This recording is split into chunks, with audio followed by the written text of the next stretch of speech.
Hello, c'est François. Bienvenue sur le podcast Pourquoi. Pourquoi ? C'est le podcast qui cherche à comprendre pourquoi mes invités ont, font et feront leur choix. Et oui, on va rentrer dans leur tête. Bienvenue à bord. Mais on va dire que le départ en Espagne a été le vrai déclic. C'est-à-dire que c'est à partir de ce moment-là que j'ai commencé à être vraiment seul dans une ville où j'étais tout seul, où j'avais des camarades de promo, mais j'avais pas forcément de famille là pour le coup, il n'y avait pas d'autres amis de longue date, etc. Donc j'étais vraiment face à moi-même. Et c'est vrai que c'est là que tout a commencé. Et c'est là que j'ai commencé en fait à développer cette espèce de culture du yes man, c'est-à-dire que c'est lui qui m'a transmis ça, mine de rien, à son contact. C'est que j'ai dit oui avant même de savoir ce qu'il en était.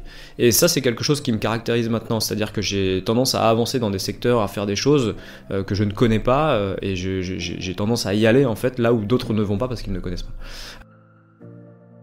La créativité, il n'y a pas une mais des créativités, effectivement, tu as raison. Il y a non pas un mais des secteurs dans lesquels on peut être créatif. En fait, il n'y a rien de complètement linéaire, c'est-à-dire ce que je disais tout à l'heure, on peut avoir quelqu'un qui est très créatif sur un domaine mais qui ne va pas du tout l'être sur l'autre.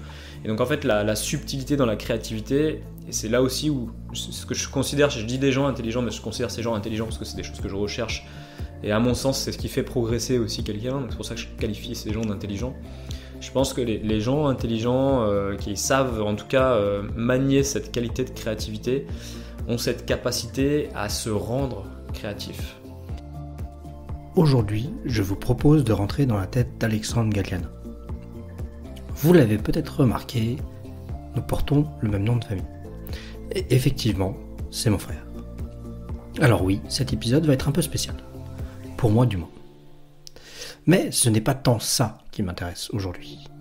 En effet, Alexandre est un entrepreneur multirécidiviste, ayant commencé très jeune, avec un parcours de vie très intéressant, et surtout diamétralement opposé à ce qu'on pourrait s'attendre d'un multi-entrepreneur. On va découvrir ça ensemble. Bon épisode. Bon, ça commence fort, quoi. Est-ce que ma voix elle passe bien là ? Tu m'entends dans le micro ? Ouais, elle passe super bien. Bienvenue dans France Culture, sur ce nouveau podcast qui s'appelle Pourquoi ? La vie des entrepreneurs, par les entrepreneurs, pour les entrepreneurs. Tu sais que c'est déjà enregistré et que ça va aller. Tu pourras le mettre en annonce comme ça. Comme ça, France Culture, ils n'auront pas besoin de faire le truc. Ah oui. Ah oui. Ok. Et Alexandre, merci d'être dans le podcast. Merci à toi. Je préviens tout de suite, le podcast va être compliqué parce que tu es mon frère. C'est ça. C'est la première fois que je fais un podcast où, ce que je te disais juste avant, c'est je te connais bien, voilà, mais je te connais peu dans ta vie professionnelle. Et donc c'est ça que je trouvais vachement intéressant, c'est d'explorer un peu justement ce côté, parce que tu as fait pas mal de choses. Pour petite info, t'as 2 ans de plus que moi et t'as fait pas mal de choses, t'es parti tôt de la maison et tout ça. Et donc, voilà, j'aimerais bien qu'on vienne dessus, je pense que ça va être intéressant. Très bien, c'est parti. Super. On va être un peu plus formel, je te propose de te présenter. Je vais me présenter, donc effectivement, je suis ton frère, donc je m'appelle Alexandre Galliana, je suis comme toi né à Rennes, j'ai fait une grosse partie de ma jeunesse à Rennes, tout comme toi à la maison, bien entendu, et puis à 18 ans, c'est vrai que j'ai eu l'occasion de partir faire des études à Bordeaux d'abord, et puis ensuite à l'étranger, donc il y a eu Madrid, il y a eu l'Angleterre, il y a eu Paris, enfin il y a eu pas mal d'endroits qui m'ont amené à trouver des expériences, on va dire ça comme ça, entre guillemets aux 4 coins de l'Europe, ce qui m'a beaucoup aidé à me construire en fait sur d'un point de vue personnel mais aussi d'un point de vue professionnel. J'ai toujours eu en fait cette passion de faire les choses depuis tout jeune. C'est ce qui fait que je me suis beaucoup engagé en fait dans mes études et puis dans mes aventures professionnelles, mais également dans mes aventures personnelles à côté, puisque j'ai toujours marié en fait le côté pro et perso pour que ce soit agréable, ludique et surtout très entretenant. Ok. Et justement, peut-être on va commencer par là. On va pas revenir sur la partie Rennes et lycée, parce que je pense pas que c'est le maximum d'intérêt, mais tu es parti à 18 ans de la maison. École de commerce, Bordeaux. Pourquoi ?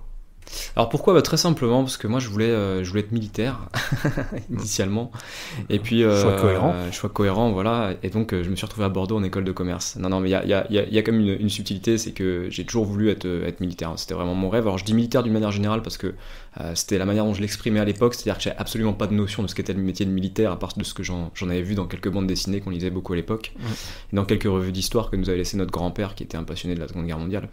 Et en fait, au lycée, on traverse toujours cette phase un peu trouble dans laquelle on essaie de se reconstruire.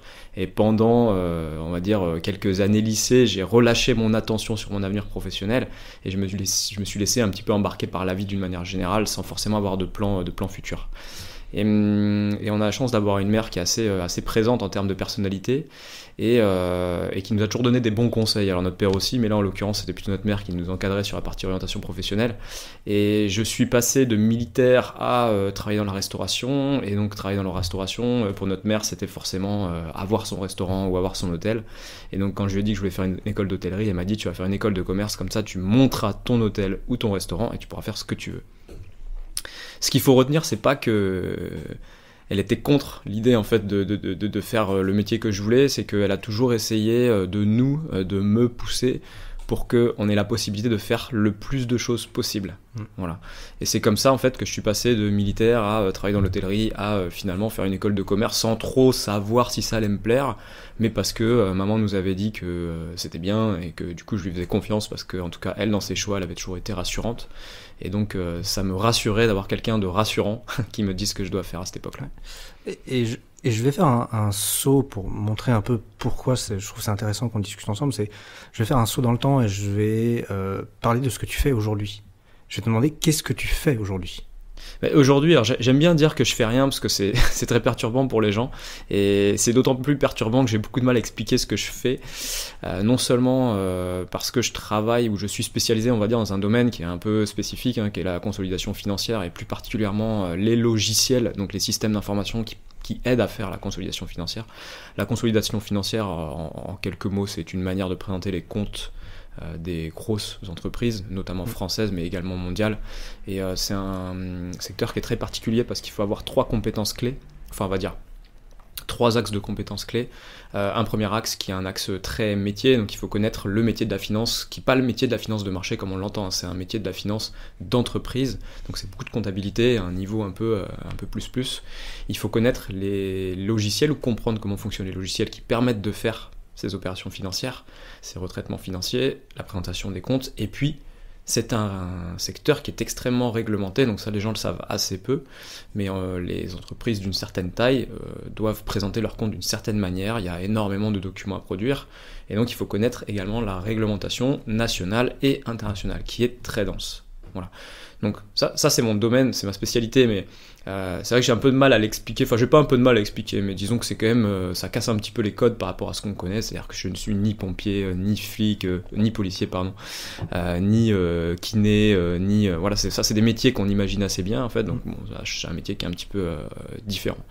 Et hormis ça, on va dire que j'ai développé depuis tout jeune, et puis je pense qu'on y reviendra après, une activité d'entrepreneur, ce qui m'a amené à avoir plusieurs, entre guillemets, entreprises, des startups que j'ai pu monter à droite à gauche avec des choses qui ont marché, qui n'ont pas marché. Et ce qui fait qu'aujourd'hui, j'ai plusieurs startups, et donc mon métier, c'est plutôt de faire avancer ces startups en tant que start-upper, entrepreneur, je sais pas comment on peut le dire. Donc je suis plutôt dans l'aventure entrepreneuriale, c'est ça mon métier aujourd'hui, et j'ai pas vraiment de métier tel qu'on l'imagine à proprement parler, avec des horaires très fixes, avec des tâches très fixes, etc.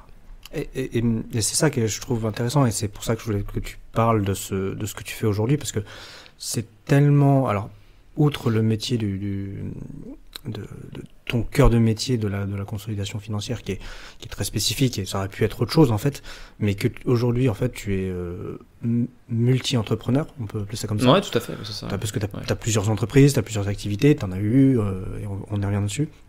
Ce qui est, je trouve, intéressant, c'est comment tu deviens multi-entrepreneur alors que tu es parti, tu as commencé des études en étant école de commerce, et encore ça je trouve que c'est relativement cohérent, mais école de commerce pour monter un hôtel suite à une pression familiale, voilà, que tout à fait gentil, sachant que il y a toujours cet élément qui a toujours été très présent chez toi, c'est le côté militaire, et qu'il est toujours, et qu'on y reviendra parce que tu as fait un passage militaire. Qu'en fait, ce qui est quand même un peu un arc un peu incroyable, quoi.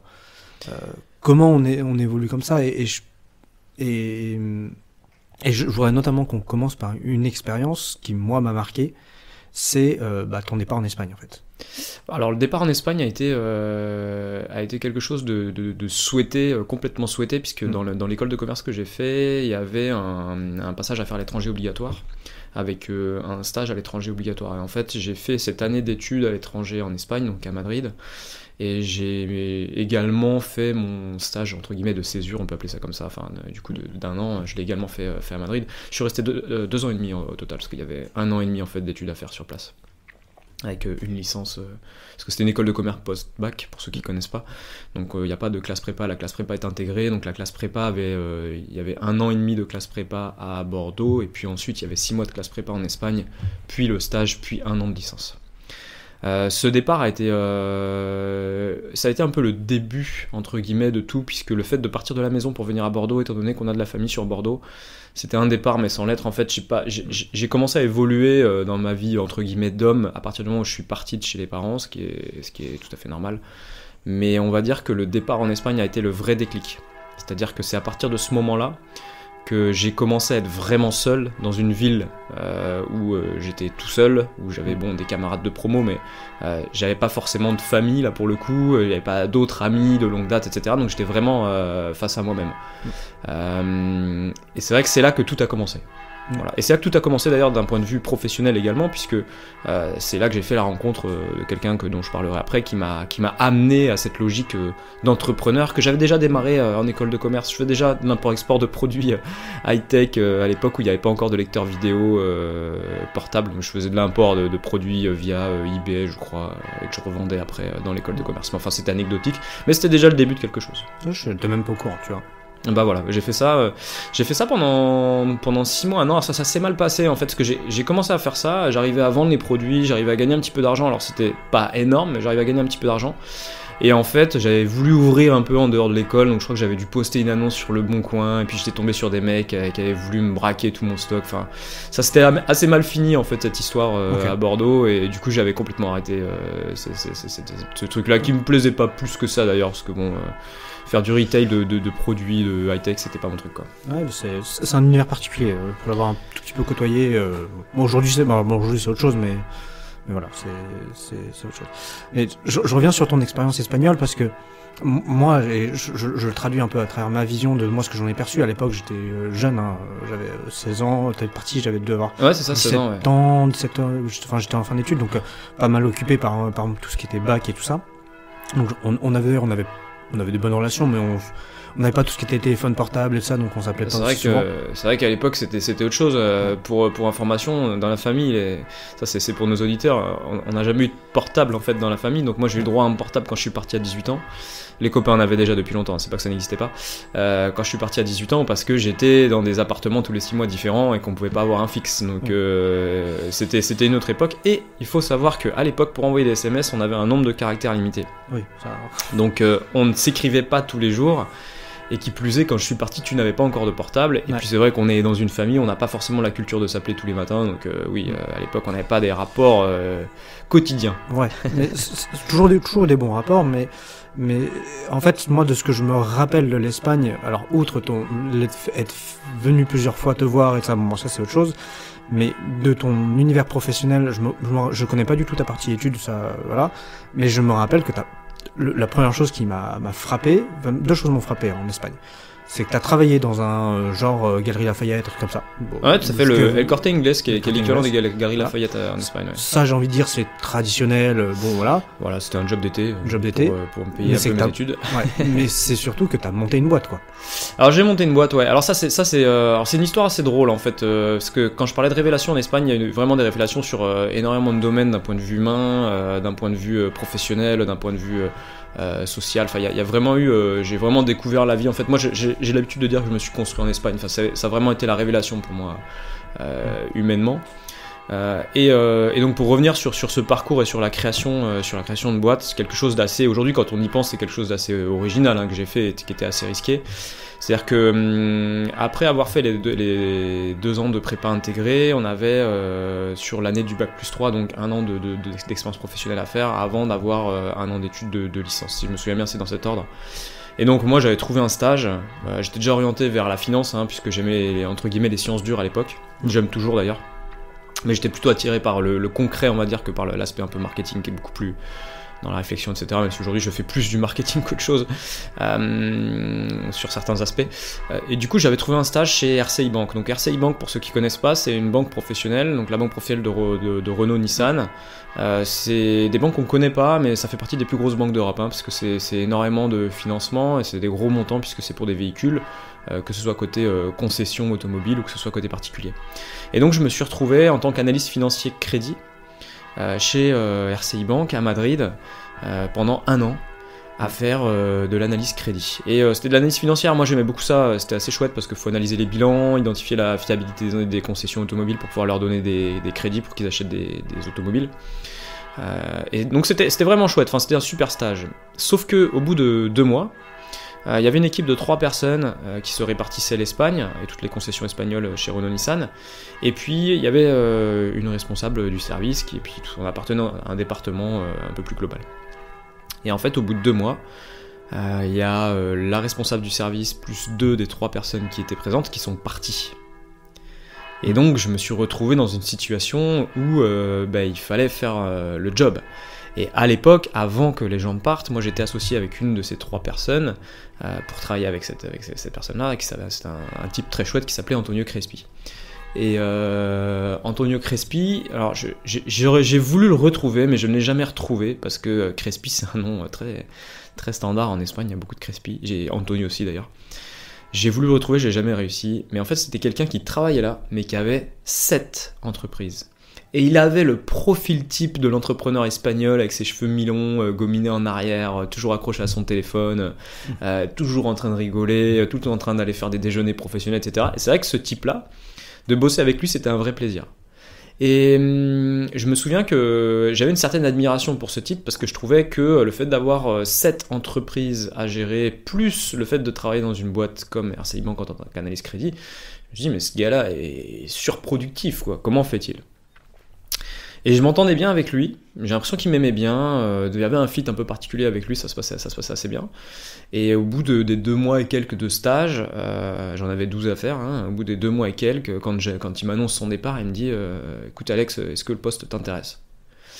Et c'est là que j'ai commencé en fait à développer cette espèce de culture du yes man, c'est-à-dire que c'est lui qui m'a transmis ça, mine de rien, à son contact. C'est que j'ai dit oui avant même de savoir ce qu'il en était. Et ça, c'est quelque chose qui me caractérise maintenant, c'est-à-dire que j'ai tendance à avancer dans des secteurs, à faire des choses que je ne connais pas, et j'ai tendance à y aller en fait là où d'autres ne vont pas parce qu'ils ne connaissent pas.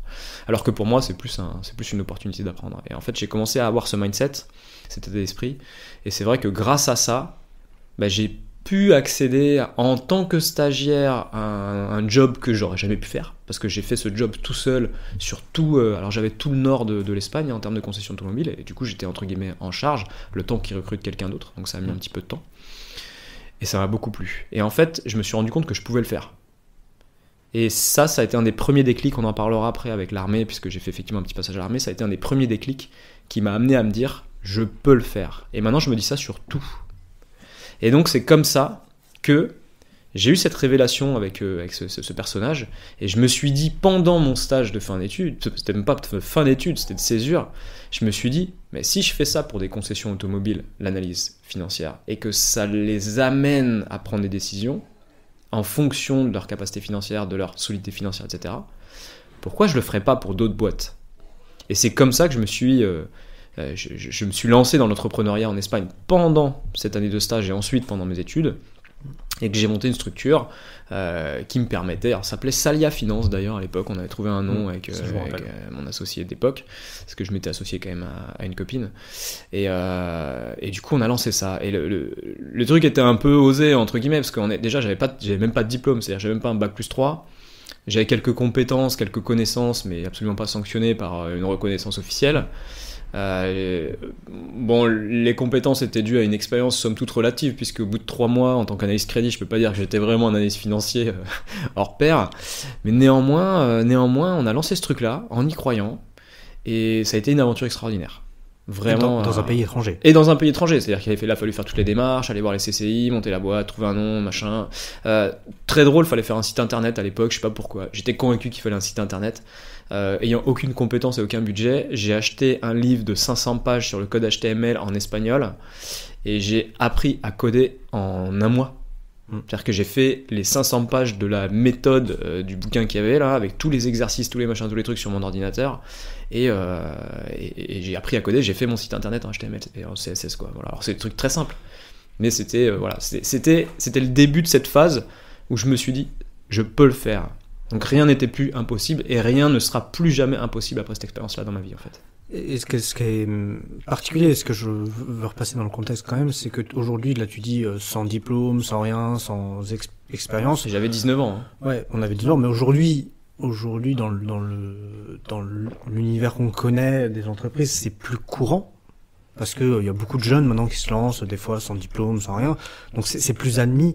Mais il faut dire que ça fait quoi? Ça fait bien 10 ans. On parle de 2007, donc moi j'avais un peu plus que 19, j'avais 20 ans, on parle de 2007. Alors c'est plus admis, attention, c'est effectivement, aujourd'hui il y a beaucoup plus de gens qui se lancent, avec diplôme ou sans diplôme, c'est pas la question, mais je faisais quand même une activité qui était très liée à une certaine expérience quand même. C'est-à-dire que le conseil financier, c'est pas monter une boîte de yaourt, quoi. J'exagère. Ouais, mais tu vois, c'est pas. Je vais prendre un exemple que moi je connais plus. On pourrait croire que j'ai beaucoup travaillé dans l'audiovisuel. Aujourd'hui, il y a beaucoup de jeunes qui sortent d'école, qui ont un appareil photo et qui disent je suis vidéaste, machin, et qui font des trucs et qui apprennent le montage en même temps qu'ils vendent des trucs. C'est vrai. Je sais parce que je l'ai fait. Donc cette partie-là, mais c'est un peu plus admis, et moi je trouve ça c'était positif, mais c'est que je veux replacer dans le contexte que toi t'as fait ça il y a plus de 10 ans. Ouais, sans presque. Enfin, il y avait Internet, mais c'était pas du tout les mêmes ressources. Ouais. C'est vrai que c'était un autre contexte. Et puis le fait d'être dans un pays étranger, alors même si ce n'est entre guillemets que l'Espagne, qui culturellement est assez proche quand même de la France, voilà, ça rajoute quand même une complexité, une barrière qui est pas des moindres, mine de rien. Il faut quand même se le représenter aujourd'hui. C'est quand même pas simple. Hein. Monter une boîte en France, c'est très facile. Le faire dans une langue, même quand on la maîtrise. Dans une langue étrangère, même quand on la maîtrise très bien, ce qui était mon cas parce que j'avais quand même un très bon niveau d'espagnol, c'est quand même une aventure qui est un peu particulière, qui a une saveur particulière, on va dire.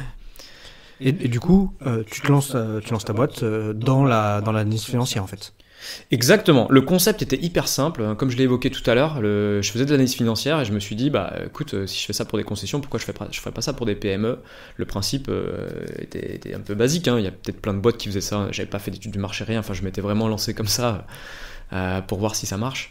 Et puis l'idée, c'était de pouvoir prendre les comptes d'une boîte et puis à partir de ça, faire une espèce de radiographie en fait pour identifier ce qui marche pas, comment s'améliorer, etc. Voilà. Ce que j'ai réussi à faire assez vite en fait avec un client.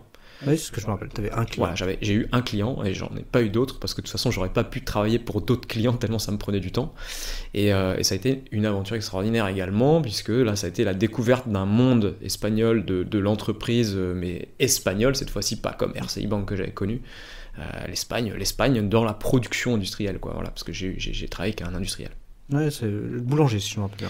Un boulanger industriel, exactement. En fait, ils avaient 3 activités. Donc, ils faisaient des produits boulangerie, biscuits. Ils avaient 2 sites de production, une 60aine d'employés. Donc, c'était quand même pas, c'était pas un petit truc. Hein, vraiment, c'était une grosse activité. Ils faisaient donc tout ce qui est produits de boulangerie. C'était artisanal, hein, tout était artisanal. Ils faisaient beaucoup de biscuits et ils faisaient aussi ils étaient semi-grossistes sur tout ce qui est produits sans gluten, etc. Déjà à l'époque, hein, il y avait déjà une demande pour ça. Et ils étaient situés de mémoire dans la zone industrielle de Fuenlabrada, il me semble que c'est, dans le sud de Madrid. Et il me semble, de mémoire, que c'est la plus grande zone industrielle d'Europe. Et alors c'est très particulier parce que c'est une zone industrielle avec des bâtiments qui se ressemblent tous en briques. Voilà, donc c'est très à l'image de l'Espagne comme on s'en fait des années 70, quoi. Voilà. Ok. Et je vais avancer un peu, mais tu me corriges si je me trompe. Donc première aventure espagnole, elle s'arrête. D'ailleurs, question, pourquoi t'arrêtes ? Alors l'aventure espagnole s'arrête pour une raison d'études, puisque je devais partir après ma licence faire un master en Angleterre, donc c'est là où je suis parti à côté de Leeds faire un master. Je suis parti 6 mois en Angleterre parce que c'était un double diplôme avec la France, donc il y avait 6 mois en Angleterre, 6 mois en France et une année de stage pour compléter le master, enfin les 2 masters du coup, parce que j'ai passé 2 masters en même temps. Donc l'aventure s'arrête à cause, on va dire à cause de ou grâce à ma scolarité, et donc l'aventure entrepreneuriale s'arrête. Alors s'arrête à peu près au même moment en plus, à l'époque, puisque j'avais ce boulanger industriel, après avoir fait la radiographie de l'entreprise à tout niveau, RH, etc. On avait vraiment dépassé nos prérogatives financières. Ce boulanger industriel m'a demandé pendant 1 an de mettre en place un système d'études de coûts parce qu'ils avaient une problématique très simple. Ils fabriquaient de plus en plus de produits, ils vendaient de plus en plus de produits, ils perdaient de plus en plus d'argent. Voilà. Et donc l'équation était de trouver où était la brèche. Voilà, il fallait que je trouve l'inconnu là-dedans. Donc le meilleur moyen, ça a été de dire, ok, on va calculer combien ça coûte de fabriquer une baguette, un biscuit à ceci, un pain au chocolat à cela, combien ça coûte d'acheter ce produit et de le revendre, etc. Donc ça a pris 1 an quand même, parce qu'on est sur une boîte qui avait été créée dans les années 60, avec quand même du vieux matériel, avec toute une méthode de costing qu'il fallait que je mette en place, sur lesquels j'étais absolument pas formé. Là aussi, j'ai acheté 20 bouquins, j'ai dû lire 20 bouquins sur comment on fait pour analyser les coûts dans une boîte. Enfin, il y a une méthode ABC qui est assez connue, mais il y en a plein d'autres. Et donc voilà, ça demandait un très gros travail, en plus de mon stage, puisqu'à l'époque j'étais quand même en stage de césure, toujours chez RCI Bank. Et puis à la fin en fait de mon aventure à Madrid, à peu près à la fin de la scolarité, j'avais rendu mon dossier avec mon modèle Excel que j'avais construit, qui faisait des centaines de lignes, machin, etc. Et qui permettait de prouver par A plus B que tel produit était déficitaire. Et pour le coup, je m'étais pas trop loupé dans le costing, parce qu'en faisant des simulations rétroactives, j'arrivais à peu près au volume des pertes à quelques milliers d'euros près en fait de la boîte. Voilà. Et pour l'anecdote, et ça c'est un trait de caractère qu'on trouve souvent, même aujourd'hui chez des clients avec qui je travaille. J'ai apporté cette réponse et cet outil sans forcément avoir la science infuse, mais en disant bah voilà, là il y a une piste, ce produit-là qui est quand même le produit phare que vous vendez, vous perdez de l'argent dessus. Regardez la simulation, on rejoue avec les quantités, toutes les quantités de tout ce que vous produisez, et on arrive à peu près aux chiffres que vous avez perdu l'année dernière et l'année d'avant. Et en fait, au lieu de prendre ça et d'essayer de l'utiliser pour trouver la cause de pourquoi ça coûte trop cher, d'essayer de trouver une solution, la réaction des entrepreneurs, parce que c'était une famille, ça a été plutôt de dire non, mais dans le modèle, on a dû se tromper, on a dû donner des mauvais chiffres, ah non, mais ça en fait ça coûte un peu moins cher, ça non, en fait la dépense on la met pas là-dessus, on la met plutôt dessus. En fait, ils ont complètement essayé de changer le modèle d'étude de coûts pour faire en sorte que le modèle dise qu'il gagne de l'argent, et du coup se rassurer sur leur activité. Alors que le modèle, la réalité est tout autre. Alors peut-être que mon modèle était faux, c'est pas la question, mais c'est que le modèle en soi était censé te montrer quelque chose et te donner des pistes de réflexion. Peu importe qu'après il soit pas tout à fait réaliste. Bon, c'était quand même rassurant qu'en faisant des simulations sur le passé, on arrive à peu près sur les mêmes structures de bénéfices et de pertes, ce qui me fait dire qu'il devait pas être si mauvais. Mais leur réflexe a été non pas de chercher des solutions à ça, mais plutôt de détruire le modèle pour revenir sur une situation initiale. Voilà. Donc ça m'a pris 2 ans quand même de faire tout ça. Ces activités-là, ça m'a quand même pris l'année de stage plus l'année d'école que j'ai dû finir, ma licence en Espagne. Ok. Et donc, je reprends là où j'en étais. J'avance, tu pars en Angleterre, pas de... L'Angleterre, puis tu reviens en France. Je reviens en France, après. Paris. Donc, pas de boîte là. Je reviens en France à Bordeaux pour finir mon master 6 mois. Donc j'avais 6 mois en Angleterre, 6 mois à Bordeaux, à Kedge maintenant, ça s'appelle comme ça. Et puis stage de fin d'études à trouver. Voilà. Et là, Paris. Et là, Paris, un peu par la force des choses. Paris, direction financière, Thales. Ouais. Voilà. Et là, c'est là qu'on refait le lien avec l'armée, qui avait toujours été mon rêve initial. C'est que Thales, pour ceux qui connaissent pas très bien, donc c'est une très grosse société française. D'État, entre guillemets, qui fait 50% de civils et 50% de militaires. Voilà. Et moi, je me retrouve catapulté au siège de Thales à Neuilly à l'époque, puisque maintenant ils ont déménagé, à la direction financière sur un misfit complet, c'est-à-dire que moi j'ai l'impression que je vais bosser sur quelque chose et c'est pas du tout ça, et eux ils ont l'impression qu'ils ont recruté quelqu'un qui sait faire quelque chose et qui ne sait absolument pas faire ça. Voilà. Donc il y a eu une vraie incompréhension, moi sur l'offre et eux sur le CV, et malgré les 2 ou 3 entretiens que j'ai passés avec les personnes en question, genre, on n'a vraiment pas vu qu'il y avait un problème, quoi. C'était quoi le secteur qui... Alors, sur quoi ils devaient t'embaucher et sur quoi tu pensais travailler? Alors, en fait, dans mon CV, j'avais mis mon expérience professionnelle avec la création d'un système d'études de coûts. Donc, j'avais mis des mots-clés type système, j'avais mis études de coûts, reporting, parce que c'était un peu ça, élaboration budgétaire, etc. Enfin, j'avais mis des mots-clés un peu finance, qui étaient en lien avec ce que j'avais pu faire. Et dans l'annonce que j'avais lue, j'avais forcément rien compris, puisqu'on comprend rarement les annonces d'offres d'emploi quand on n'a jamais travaillé, en fait, hein, donc on s'imagine quelque chose. Ouais. Là, je parle aux jeunes qui font des études, mais vous verrez quand vous regarderez des annonces d'offres d'emploi, si vous êtes dans le secteur de la finance d'une manière générale, vous allez mieux comprendre, mais vous allez voir des trucs reporting, controlling, vous allez voir des mots un peu partout, vous allez rien piger, parce que vous l'avez jamais fait en fait. Mais c'est normal. Et donc moi j'étais dans cette situation, et j'ai vu ces mots-clés, qui m'ont donné l'impression que j'allais faire ce que j'avais fait en fait chez ce boulanger industriel, avec de l'analyse de crédit, etc. Alors peut-être pas de l'analyse crédit, mais de l'analyse financière tout du moins, et puis après tout ce qui s'ensuit.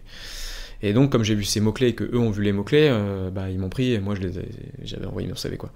Sauf qu'en fait, c'était pas du tout ça. En fait, c'était un projet de changement de version de logiciel pour faire de la consolidation financière.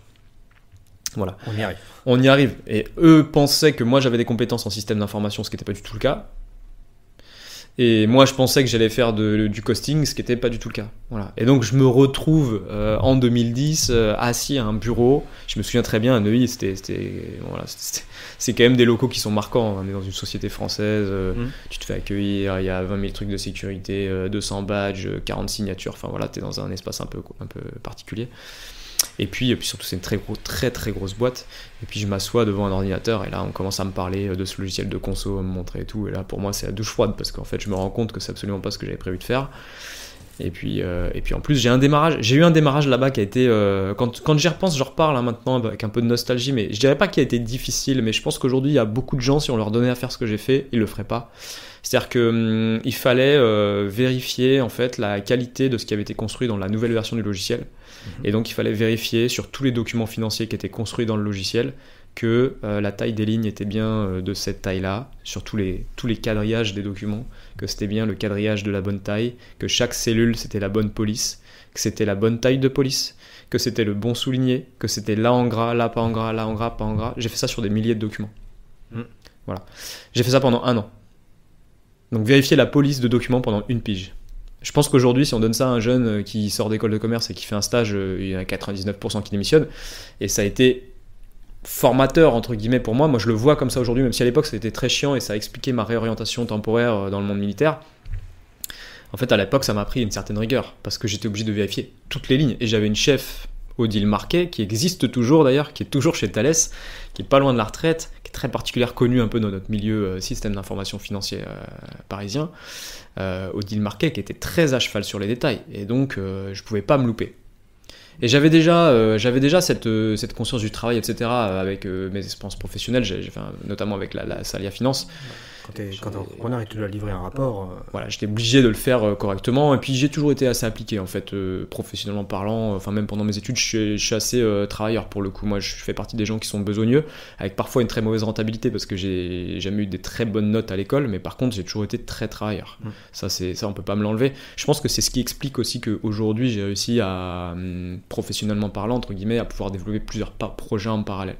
D'ailleurs, quand je discute avec des gens plus jeunes dans mon entourage, pour moi, la vraie qualité qu'il faut avoir en tant que jeune, c'est d'être travailleur. Ceux qui ne sont pas travailleurs, pour moi, n'arriveront jamais à atteindre des objectifs professionnels ou personnels. C'est impossible. Tu me tends la perche, là, parce que c'est parmi les questions fleuves qu'il y a, c'est quoi tes valeurs dans le monde professionnel pour toi ? Déjà, c'est la fiabilité. Alors, je ne sais pas si c'est une valeur, mais c'est une qualité. En tout cas, c'est une qualité, je pense que la fiabilité c'est le principal. Je vais parler peut-être des qualités d'abord et après on amènera ça sur les valeurs. Pour moi c'est la fiabilité et c'est la créativité. En tout cas je pense que c'est 2 choses les plus importantes. La fiabilité, parce que quand on te demande de faire 1 plus 1, il faut absolument qu'on trouve que ça fasse 2. Et quand tu travailles dans une organisation, on doit avoir confiance dans ses collègues. Donc si jamais tu te trompes tout le temps parce que tu vérifies pas, parce que tu sais pas te mettre en place des procédures quand tu t'es trompé une fois pour ne plus te tromper, etc. En fait, c'est terrible. C'est terrible. C'est-à-dire qu'on peut pas te faire confiance. Et s'il n'y a pas de confiance d'une organisation, d'autant plus dans une petite start-up, qui est plutôt mon cas aujourd'hui, en fait, ça marche pas, quoi. Et la créativité, parce que ça te permet de sortir de situations, ça te permet de découvrir des choses nouvelles, de devenir plus cultivé, plus ceci, plus cela. Et pour moi, c'est vraiment la base de plein de choses. Et ça, la créativité, c'est pareil, c'est très très dur pour beaucoup de gens. Surtout aujourd'hui, je trouve, on est très prisonnier d'une espèce de carcan numérique, en fait, dans lequel tout le monde se retrouve, avec beaucoup de vanité, malheureusement.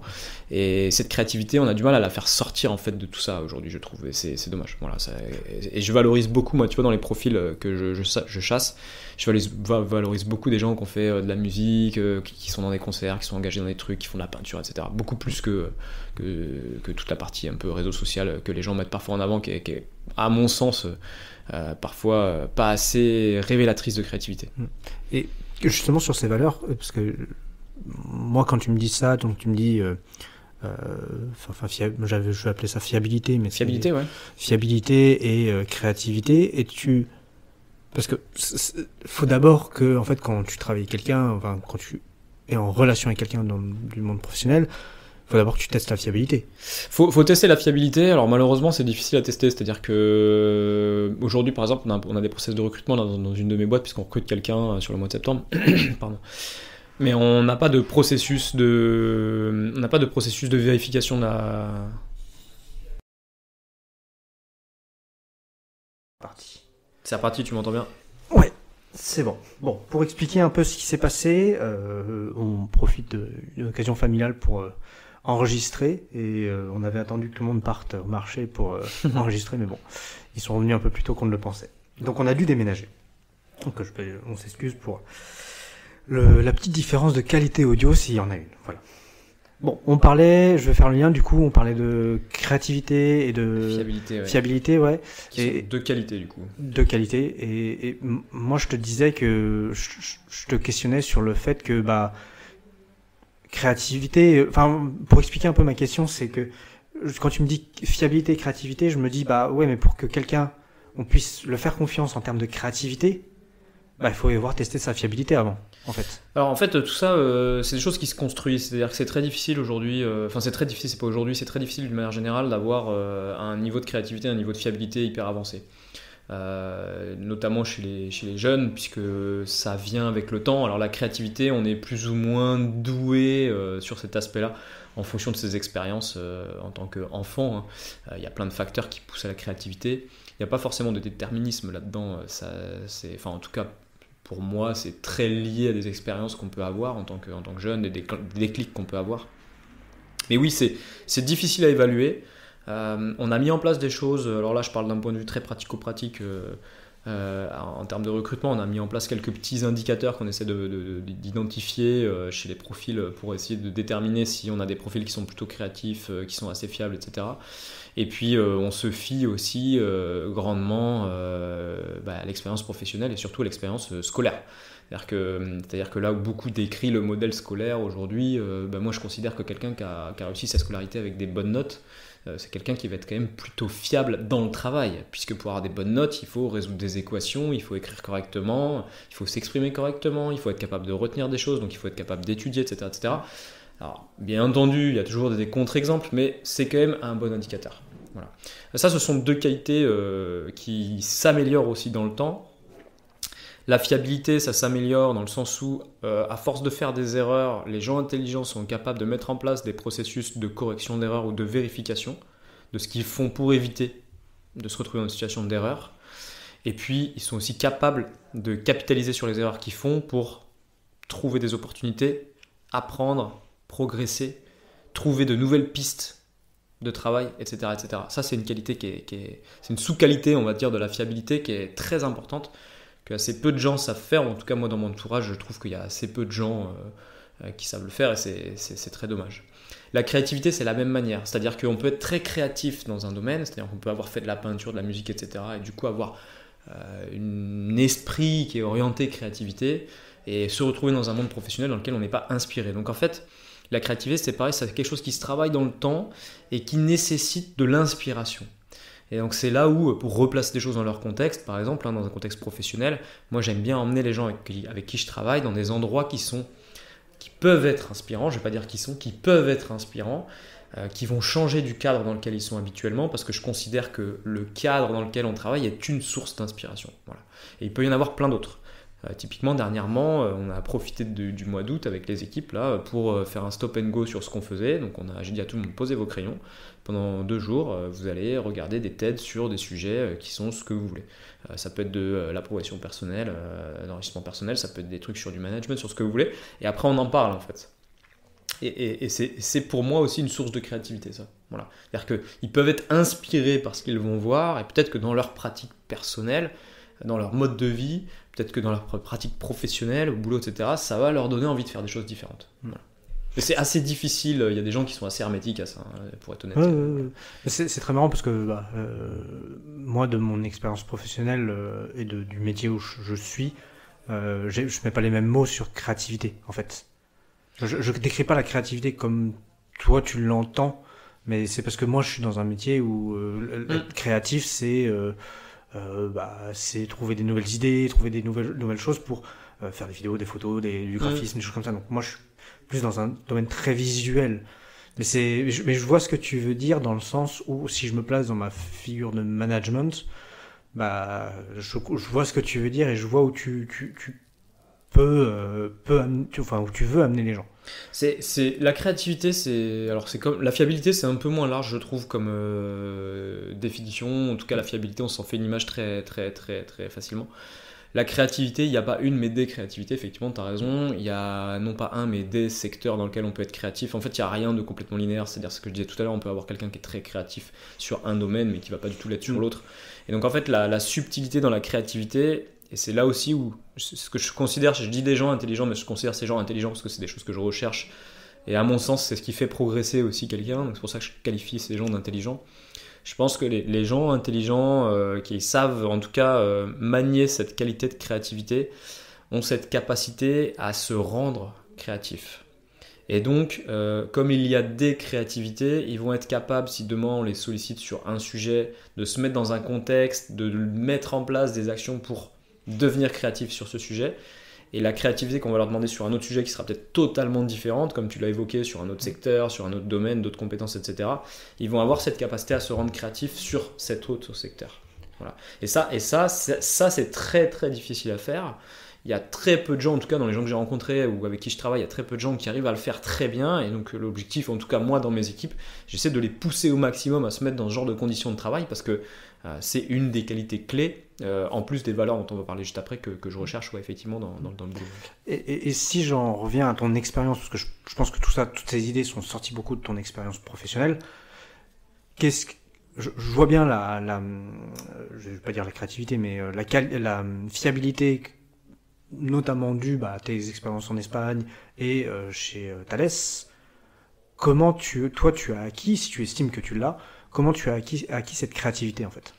Alors la créativité, je pense que, en tout cas chez moi, pour parler de moi, effectivement, je pense qu'elle vient de l'expérience jeune où on a été amené à faire de la musique, entre autres, et puis on a une famille quand même qui est très ouverte sur l'art, que ce soit côté des grands-parents qui ont fait de la peinture, du chant, à l'opéra, etc., que ce soit là chez l'oncle et la tante chez qui nous sommes où on joue des instruments de musique de manière professionnelle, enfin nos parents qui font de la photo, qui sont très orientés sur l'art, etc. Enfin, on a toujours été confrontés à ça et je pense que ça pour moi ça a été une source effectivement de créativité.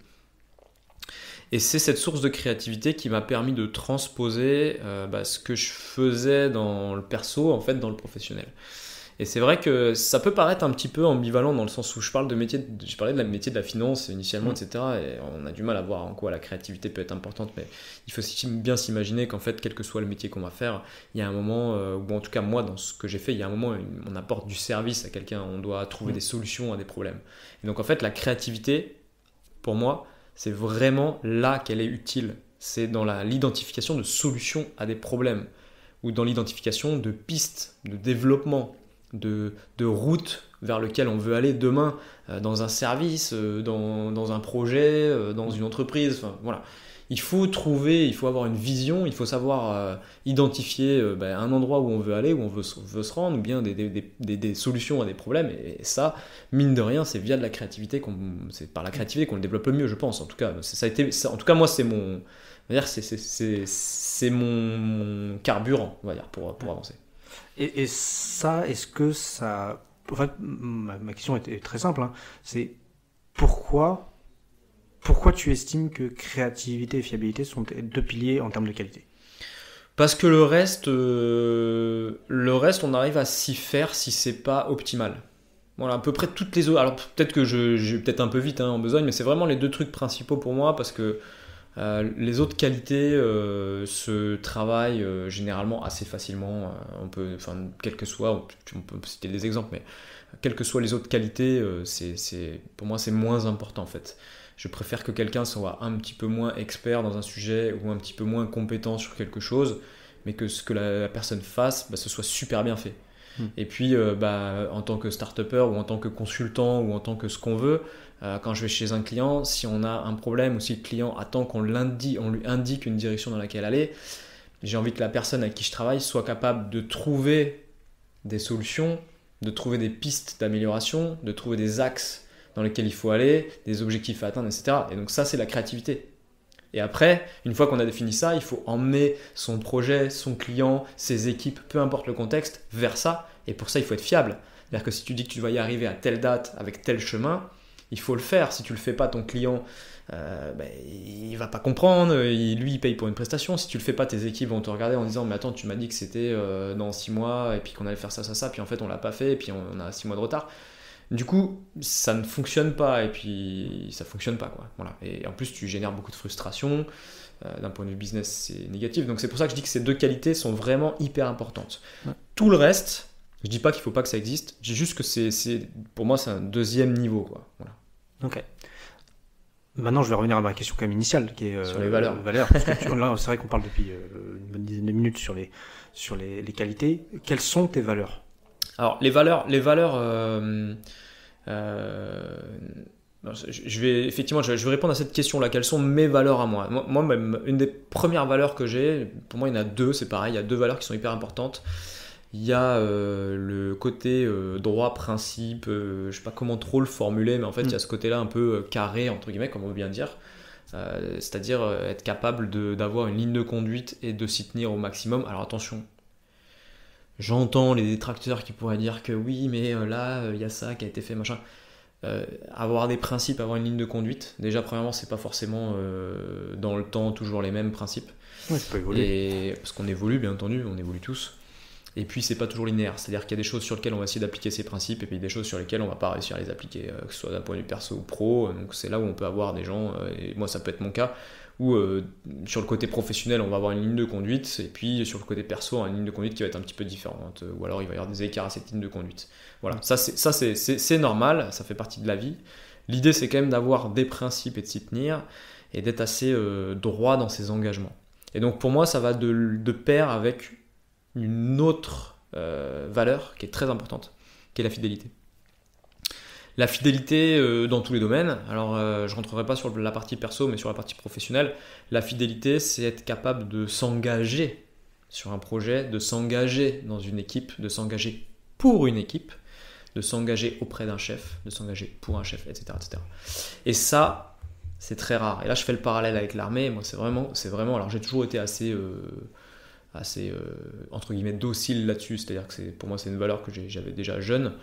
Mais l'armée a renforcé ce côté-là en fait. Et c'est marrant parce que je vais faire un parallèle avec ce que moi je vis, alors comment je m'imagine, et c'est là où je me rends compte quand même le système, l'importance de l'éducation, parce que en fait c'est des valeurs que toi tu prônes aujourd'hui. Moi j'aurais pas dit peut-être les mêmes mots, mais le fait d'être fidèle.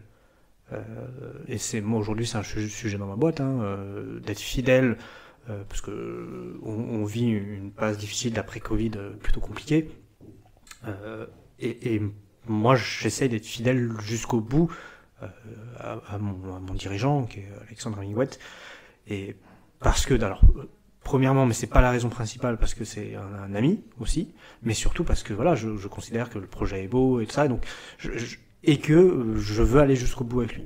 Donc ça, c'est la première chose. Donc ça, c'est la fidélité. Et après, moi, je me suis rendu compte, mais ça, c'est aussi beaucoup dû, moi, à mes études de droit, le fait d'être carré. T'as fait. Ce qu'on appelle règle carrée, c'est que j'ai appris ça de deux manières, en fait, ce qui est très intéressant. J'ai appris ça en droit, où en droit, bah, t'appliques une loi. Alors, c'est plus ou moins vrai ce que je vais dire, mais tu appliques une loi, normalement, c'est la loi qui s'applique. Bon, après, t'as des interprétations de la loi, tu peux, voilà, toujours dans un cadre, tu peux louvoyer, voilà. Donc ça, c'est ma première expérience où tu appliques des choses carrées, que ça ne change pas. Et puis là, dans ma deuxième expérience, qui est l'entrepreneuriat, où en fait, alors je pense qu'on pourrait en discuter longuement sur le fait que des fois, faut aller vite, faut faire les choses mal, même si, voilà, mais au moins... C'est une vision des startups, mais c'est pas forcément la doctrine. Mais des fois, t'es obligé. Des fois, t'es obligé de faire des choses, te dis, par exemple, je vais prendre un truc très con, moi, j'ai jamais été passionné par de la compta. Quand je devais faire la compta avec mon expert comptable, je le faisais plutôt vite, tu vois. Mais je le faisais bien. Donc quand elle me disait, j'ai besoin de ces documents comme ça sous ce format, je le faisais très vite, le plus rapidement possible, mais je le faisais exactement, et je veillais à ce qu'elle ait parfaitement le truc. Voilà. Mais c'est là où, et je reviendrai pour finir sur ces deux valeurs, je trouve et je trouve ça marrant qu'on l'exprime, parce que c'est des discussions qu'on n'a pas d'habitude, ces choses-là, que tu dis ça et que je m'y retrouve, parce que je pense que ça vient, chacun de nous séparés de partie de l'éducation forcément, de nos expériences professionnelles, mais il y a une grande partie d'éducation. Tout à fait, il y a une grosse partie d'éducation, ça vient probablement de là, ça vient très sûrement de là d'ailleurs, ce qui fait que c'est partagé probablement par beaucoup de gens dans la famille aussi, mais c'est des choses après qui nous, disons que le monde professionnel nous a modelé aussi dans une certaine manière, donc il y a une influence externe certaine, et oui, c'est vraiment deux valeurs clés, deux valeurs clés. Alors, faut faire attention, la fidélité, c'est pas forcément l'esclavage. Voilà, donc il faut faire attention, c'est le problème des gens qui sont un peu fidèles, qui parfois ont tendance à avoir du mal à fixer un intermédiaire entre je suis fidèle ou trop fidèle, entre guillemets, donc il faut se mettre des limites là-dessus. Et puis c'est pareil sur les engagements, les principes. Un principe, moi je pars du principe, je sais pas si ça se dit trop ça comme phrase, mais je pars du principe que avoir un carcan de principes et d'idées en fait, ça permet d'avoir une conduite, une démarche, des réactions, etc., une personnalité mine de rien, qui va être cohérente dans le temps. Après il faut pas que ce soit trop rigide, je pense que moi j'ai fait des erreurs là-dessus où j'ai été très, très rigide sur certains trucs, sur certaines valeurs, enfin sur certains modes de conduite que je souhaitais avoir. Et je pense que ça m'a plutôt pénalisé. D'ailleurs, j'ai eu beaucoup de mal au début de ma vie professionnelle en tant que consultant sur ces aspects-là, parce que j'étais trop à cheval sur certaines choses et que ça se voyait tout simplement. Ouais. Ça me donnait d'ailleurs, j'avais une communication qui n'était pas forcément adaptée à mon environnement. Et là, pour le coup, là, je reviens aussi, l'expérience militaire a été positive à plein d'égards et très négative là-dessus, puisque le mode de communication à l'armée n'est absolument pas celui du monde professionnel dans lequel j'ai pu travailler, et moi j'ai fait une transposition assez bête et méchante, et c'est vrai que ça a braqué beaucoup de gens, quoi. Revenons un peu sur cette côté, reprenons un peu le fil justement qu'on avait un peu abandonné pour faire une grande déviation. On parlait de Thales, donc le fait que tu arrives chez Thales. Après, sauf erreur de ma part, ça a été via Report. Alors entre les deux, ouais. Alors après, je suis rentré dans une boîte qui s'appelait Via Report, qui n'existe plus aujourd'hui, parce qu'elle s'est fait racheter par un éditeur de logiciel qui s'appelle Insight Software, enfin qui a été scindé en deux. Il y a une partie de la boîte qui a été rachetée par une société qui s'appelle Synvents, qui est une ESN du secteur des systèmes d'information financiers, et puis l'autre partie a été vendue à un américain qui s'appelle Insight Software. En fait, entre ça, il y a eu une douche froide. C'est-à-dire que quand je suis arrivé chez Thales, c'est vrai que j'ai fait ça pendant un an. J'en parlais tout à l'heure, de vérifier des lignes, des colonnes, des tailles de police, etc. Mais moi, je me suis retrouvé dans un bureau devant un ordinateur, et en fait, ça a été la prise de conscience. Je me suis dit, mais qu'est-ce que je fais là ? Et ce qui a été le déclencheur en fait de la suite, c'est que chez Thales, comme c'était 50% militaire, 50% civil, j'ai côtoyé énormément de militaires au siège. Il y avait des généraux qui étaient là, il y avait des gens qui étaient réservistes, c'était des gens qui étaient... Voilà, j'ai découvert un monde que je connaissais pas, qui était le monde de l'armée, au sens large du terme. Et en discutant avec ces gens, j'ai commencé à idéaliser un peu ce métier et je me suis dit, mais attends, mais c'est ça que je dois faire, quoi. Moi, là, je suis assis en train de vérifier des lignes et des colonnes. Ces mecs-là, ils partent en réserve, faire des camps, des entraînements, du tir, du maniement de ceci, des marches et tout. Mais moi, ils me racontaient ça et j'en bavais, quoi. Et donc, au bout de 6 mois de stage, chez Thales, je me présente à la caserne. Voilà, donc je vais dans le 12e arrondissement. Et puis, je vais voir... enfin, j'avais appelé avant, quand même. Il m'avait dit de venir à une session de recrutement. Et puis, je me pointe. Et puis, voilà, je m'engage, quoi. Je m'engage à l'armée. Donc je vais à cette réunion, alors je me souviens très bien, il y a un capitaine qui était là, ce capitaine en charge du recrutement qui était là, qui m'a suivi d'ailleurs, surtout mon recrutement pour Saint-Cyr. Et puis il me dit, écoutez monsieur Galiana, vous avez quoi comme diplôme? Donc je dis, bon j'ai une licence ça, puis j'ai un master ça, machin, etc. Et il me dit, ok, bah, vous ce sera Saint-Cyr. En fait je me suis retrouvé dans la même situation que celle que j'avais connue quand je choisissais mon orientation avec ma mère après le bac, quoi, en fait. C'est-à-dire que moi je voulais être militaire. Je savais pas ce que je voulais faire à l'armée, je connaissais pas bien sous-off, tout ça, ça me parlait pas du tout. Moi, je voulais être militaire, en fait, parce que je fantasmais le truc. Et ce gars-là a décidé que je ferais Saint-Cyr. Et donc, j'ai fait Saint-Cyr. Il faut le préciser, parce que, alors, moi, j'ai jamais fait, mais j'ai tout petit peu côtoyé ce monde-là, mais à travers le monde du droit.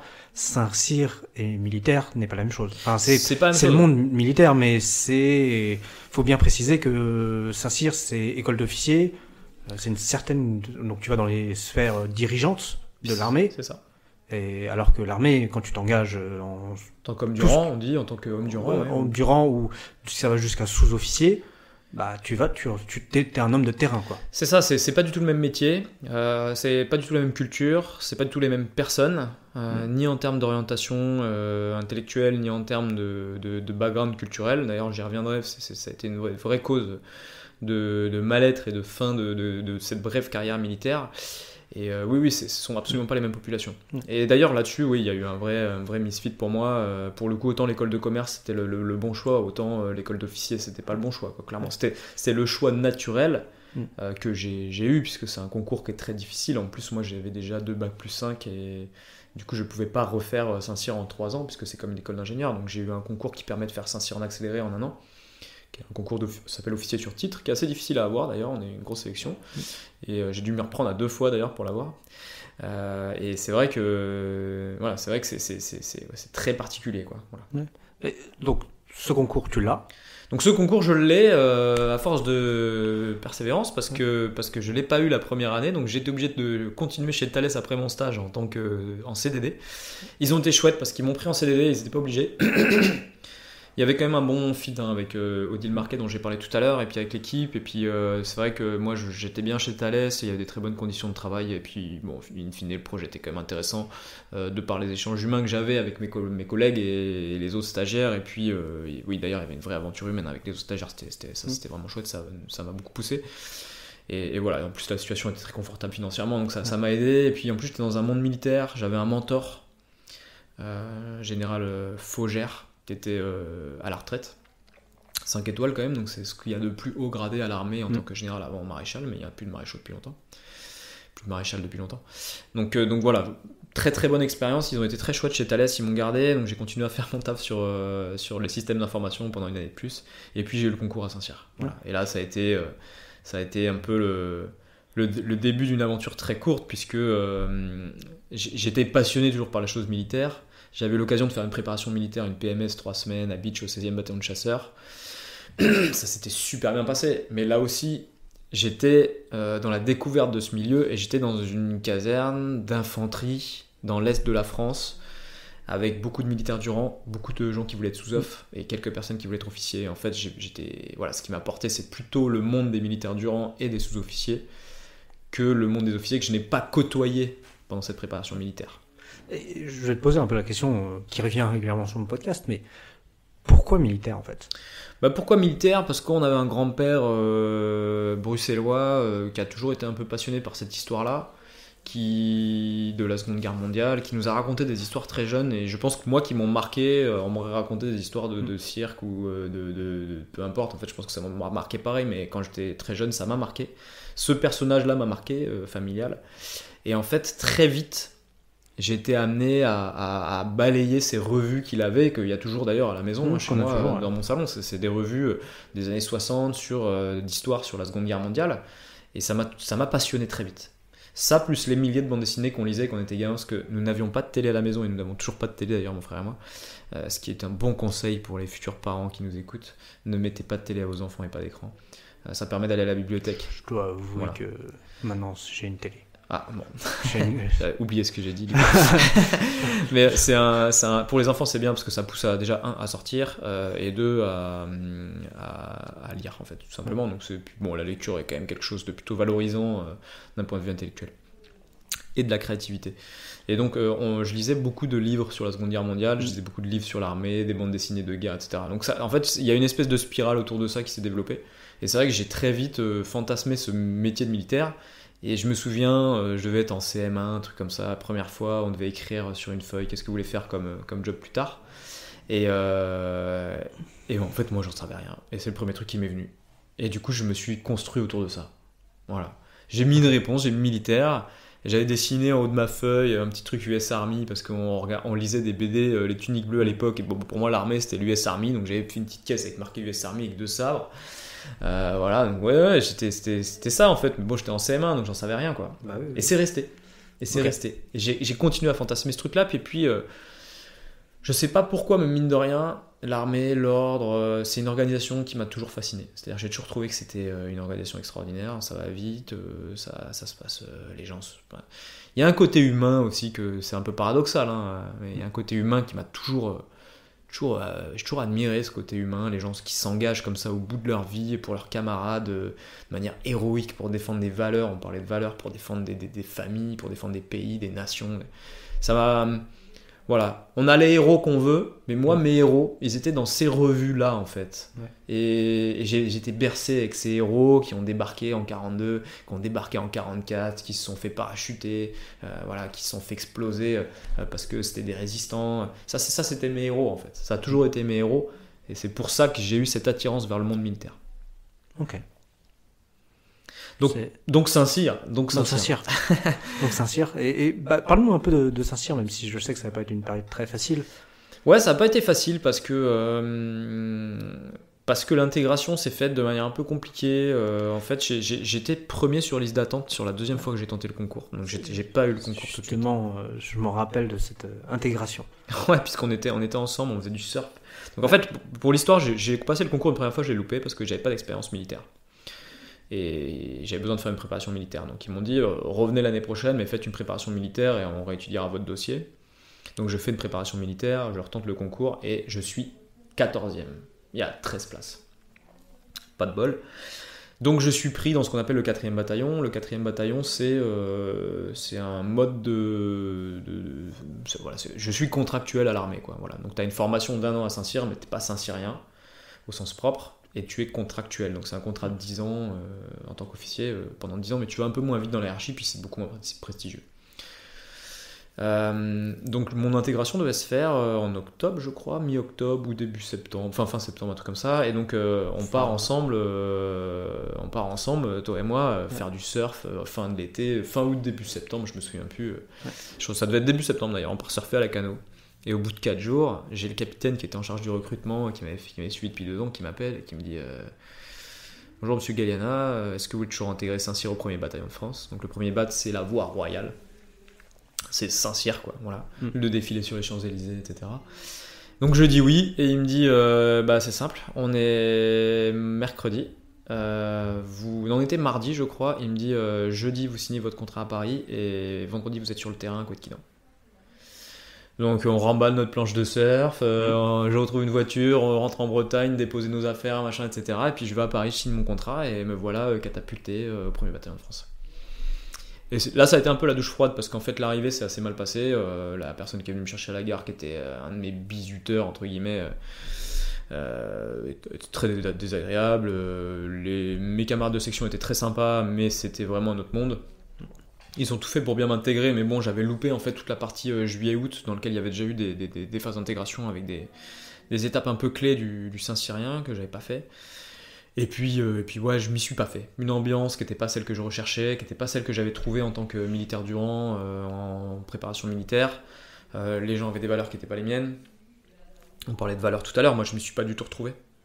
Et puis surtout, et là je le dis dans ce podcast, un bizutage qu'on appelle transmission de tradition, qui est infâme, qui n'est pas du tout en phase avec les valeurs que j'avais une fois de plus, qui est fait de manière stupide et méchante, hein, pour la plupart du temps. En tout cas, moi, j'ai trouvé que c'était méchant. C'est complètement contre-productif, là où je suis plutôt pour ce genre de pratique, puisque je trouve qu'elles ont tendance à créer en fait un esprit de corps. Là, j'ai trouvé que ça le créait pas du tout. En tout cas, moi, je me suis pas du tout senti concerné par ce qu'ils faisaient. Et c'est long. Ça dure à peu près 1 mois et demi, quasiment 2 mois. Sachant que notre formation, nous, elle est d'1 an, donc en fait, c'est 10 mois. Donc moi, j'ai considéré que j'étais pas à ma place, en fait. C'était pas pour moi, ça. J'avais pas envie de travailler avec ces gens. Voilà. Et bien m'en a pris parce que le jour où je pars, le soir même, il y a un mort pendant le bizutage. Ouais, t'as été cette année-là, en fait. J'ai été cette année-là. Alors, on le visualise pas, mais bon, et puis l'objectif de ce podcast, c'est pas forcément d'en parler, mais c'est pour s'imaginer qu'il y a un mort pendant un bizutage, voilà, c'est que c'était quand même assez pénible pour tout le monde. Et c'est pas un mort, parce qu'il peut y avoir, il y a des affaires de bizutage qui tournent mal et ça, dans des écoles, des choses comme ça, mais c'est souvent dû à l'alcool ou aux excès, des choses comme ça, voilà. Pas d'alcool sur le campus, ça, là, sûr. On n'est pas dans ce domaine-là. Absolument pas, non, il est mort noyé parce que des gens ont décidé qu'il fallait nager dans un lac dans lequel on n'a pas pied, parce que c'est la tradition, avec des rangers, un sac, le treillis, le casque lourd, quoi, voilà, et la musette sur le dos. Voilà. Donc cette expérience saint-cyrienne a été très bonne à plein d'égards. Déjà premièrement parce que conformément à cette philosophie de vie dont je parlais tout à l'heure sur le fait que je pense que tout est possible, enfin en tout cas me concernant, enfin que beaucoup de choses sont possibles en tout cas, ou en tout cas de plus me mettre de barrières sur bah non mais j'y arriverai pas. Là j'ai réussi à rentrer à Saint-Cyr. Moi qui étais un élève tout à fait standard en fait. J'ai jamais été major de promo, j'ai jamais été premier de classe, voilà. Et donc je rentre à Saint-Cyr, une des écoles les plus prestigieuses. Ouais.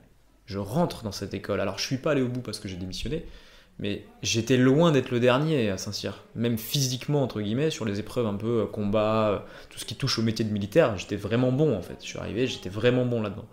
En tout cas, c'est la perception que j'avais. Et j'aimais ça. Voilà. Donc Saint-Cyr m'a conforté dans cette idée que je pouvais faire ce que je voulais.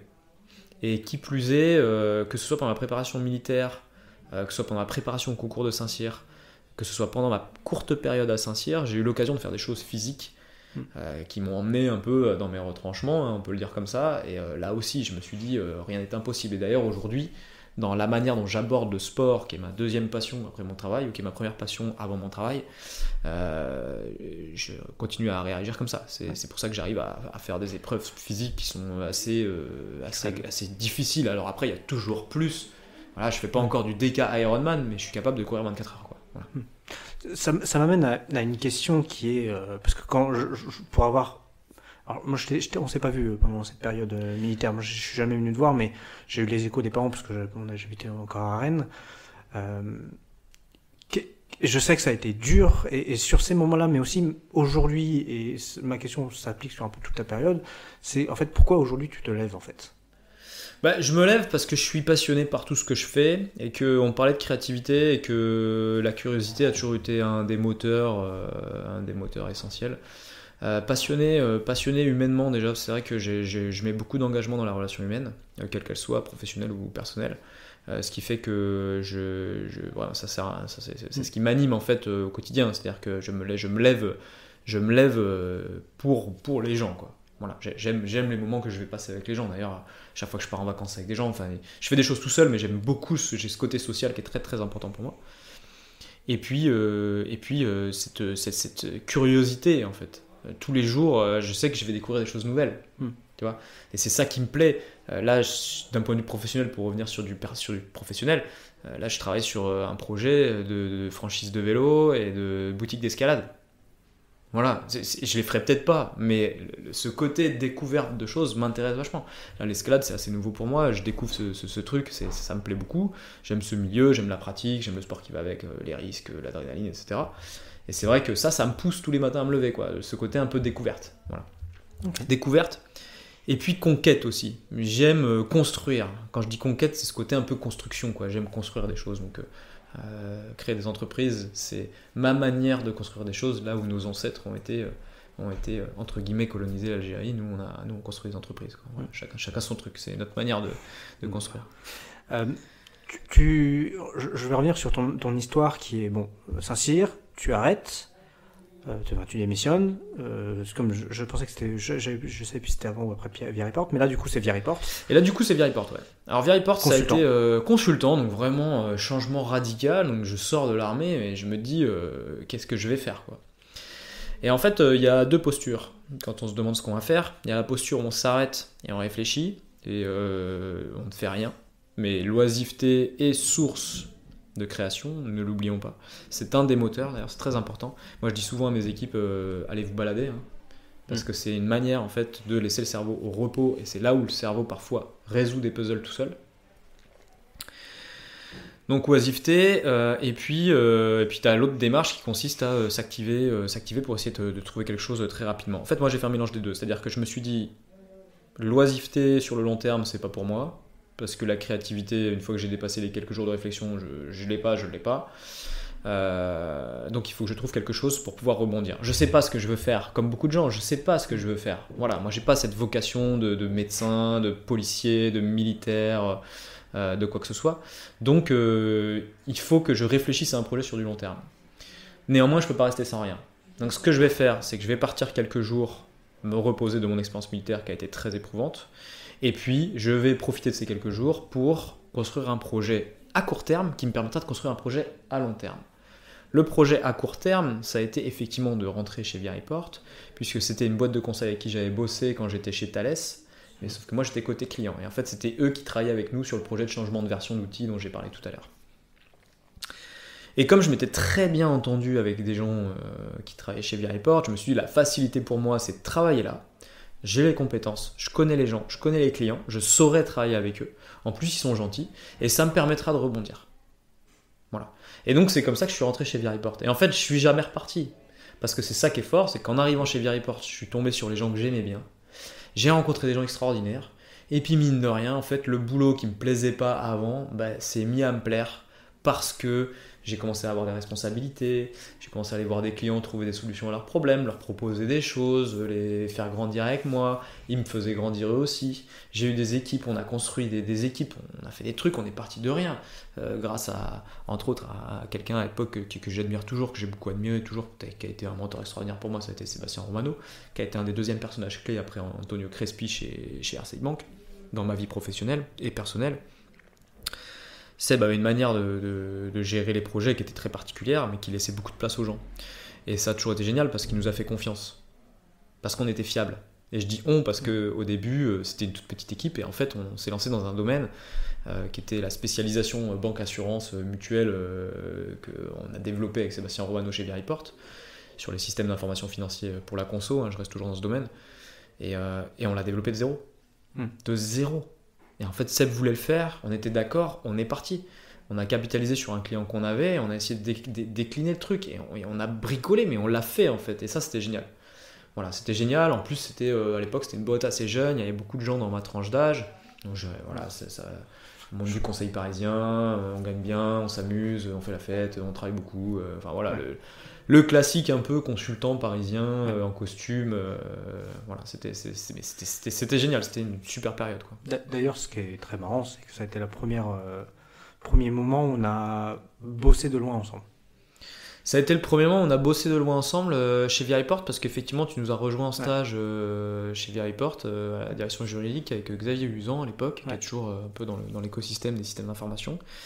Et oui, alors de loin, parce que moi j'étais côté conseil et toi t'étais côté juridique. Tu m'as amené dans ta boîte, quoi. Ouais, c'est ça. Mais c'était une très bonne expérience. Enfin, je pense que pour toi aussi, t'as découvert un milieu que tu connaissais pas. C'est un métier. C'est le métier où, à l'inverse, mais c'en est rien dû à la boîte. C'est le métier où je suis rentré dedans. J'ai dit, je ferai jamais des contrats. Voilà, au moins. Voilà. Ce qui est bien avec ce genre d'expérience, c'est qu'au moins tu sais ce que t'aimes pas. Voilà, c'est ça a ça de chouette qu'au moins ça te permet de t'orienter correctement, quoi. Je vais avancer un peu parce que je vois le temps qui défile sur le podcast. Donc consultant, puis puis là, tu te lances en fait. Enfin, je sais que ça n'a pas été aussi rapide, mais tu fais quelques années en tant que consultant, et là, tu te lances 4 dans ans, en tant que. C'est là où tu as commencé après à penser tes entreprises, à commencer à repenser, ouais.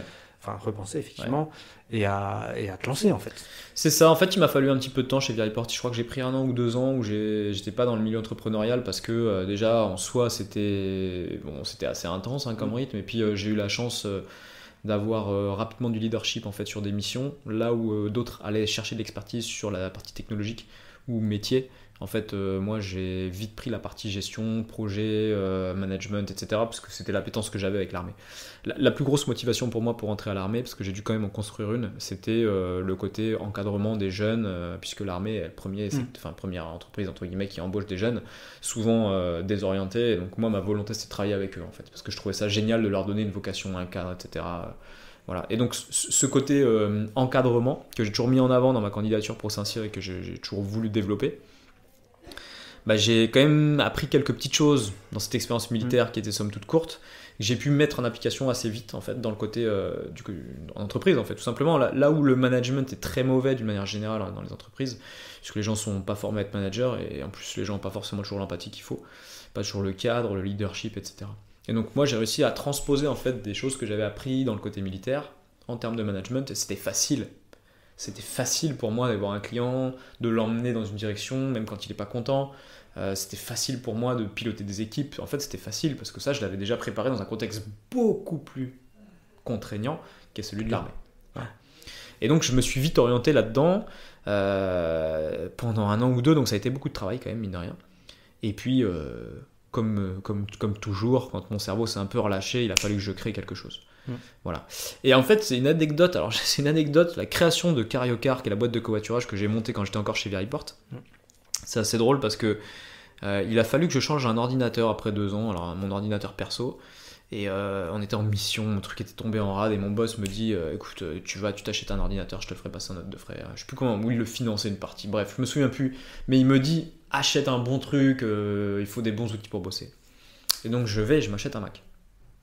Et j'achète un Mac, pour le coup, que j'ai financé sur mes fonds propres.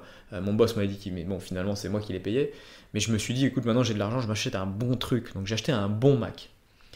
Et je me suis retrouvé devant mon Mac. Et je me suis dit à un moment, bon, maintenant que j'ai un outil comme ça, il faut que je l'utilise. Ça sert à rien d'avoir un truc qui est super beau, super pratique, super cher, super puissant, super tout ce que tu veux, et que tu n'utilises pas. Et en fait, cette moyen de l'utiliser, il y en a qui auraient joué sur des jeux, il y en a qui auraient fait du dessin, je sais pas quoi. Moi, je me suis dit, je vais monter une boîte. Voilà. Ce qui est une logique pas très logique. C'est une logique pas très logique, parce qu'en plus, je n'ai même pas eu d'idée. J'ai pas eu l'idée d'avoir quelque chose et de dire je vais monter une boîte. Je me suis dit, non, maintenant que j'ai un ordi, faut que je monte une boîte. Et donc, je ne sais pas comment. Je me suis mis à réfléchir à des idées. Et j'ai eu l'idée de Cariocar, qui était à l'époque, donc on est en 2014. 2014, l'essor de Blablacar, la licorne, le covoiturage, le machin. Et en fait, moi, je faisais déjà beaucoup de sport. Et j'ai remarqué que pour aller sur les événements sportifs, c'était toujours assez chiant parce que il faut prendre soit sa voiture, mais moi j'en avais pas, soit il faut se déplacer. Alors j'ai des péripéties à raconter en pagaille où je prends le train avec un vélo, machin, etc. Très compliqué. Ouais. Ce que je propose, parce que je vois le podcast qui dure, et c'est qu'on va faire une deuxième partie. On va faire une deuxième partie. On va faire une deuxième partie et on va revenir, parce que c'est la partie, enfin pas la partie la plus intéressante, mais c'est une partie qui va être très intéressante sur tes entreprises qui vont arriver. Ouais, parce qu'après, effectivement, il y en a beaucoup. Donc, Cariocar était le début de quelque chose, et il y a toute une genèse autour de ce projet qui m'a amené, en fait, au travers d'événements heureux et malheureux, à aujourd'hui où, effectivement, je suis, entre guillemets, multi-entrepreneur, avec plein de secteurs différents, quoi. Et je te propose qu'on parle de cette partie-là dans un deuxième partie de podcast. Eh bien, ça marche. Merci beaucoup. À tout à l'heure. À tout à l'heure.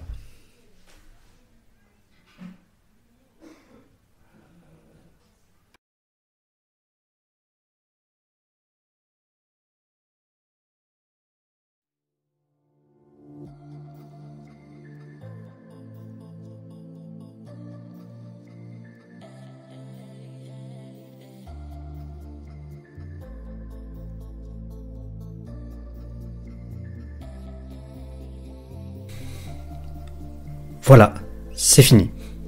J'espère que ce podcast vous a plu. Moi, j'ai adoré. J'espère qu'il vous aura permis de comprendre un peu comment mon invité réfléchit comment il aborde les situations. Si vous avez aimé ce podcast, je vous invite à vous abonner, à liker et à surtout le partager si vous pouvez. Merci beaucoup et à dans 2 semaines.